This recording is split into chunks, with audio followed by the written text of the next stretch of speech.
Hej, jeg hedder Amalie. Hej, jeg hedder Alvur. Og vi står her i Megazone. I Megazone, der arbejder vi med demokrati og engagement på en helt anden måde, end du måske tænker, når du hører folkemøde. Det er nemlig med hænderne og med den kreative del af hjernen. Vi arbejder med ung-til-ung-formidling. Det vil sige, det er ikke os, der fortæller, hvad eleverne kan gøre. Det er dem, der fortæller alt, hvad de kan. Så de formidler de her sindssygt komplicerede cases, der sker alle mulige steder rundt omkring i verden.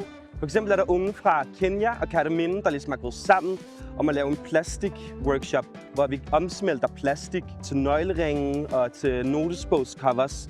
Og det er ligesom i det her møde, hvor vi ligesom finder ud af, hvordan æstetik kan være relevant for os alle, selvom vi måske slet ikke synes, at vi minder om hinanden. Så vi har nogen, der er sindssygt gode til 3D-print og laserskæring, der møder alle de her kunstneriske typer, der syr og maler. Og det er to kunstformer, der mødes på en helt anden måde, og det giver sindssygt meget at se, hvad de kan, når de så mødes og diskuterer.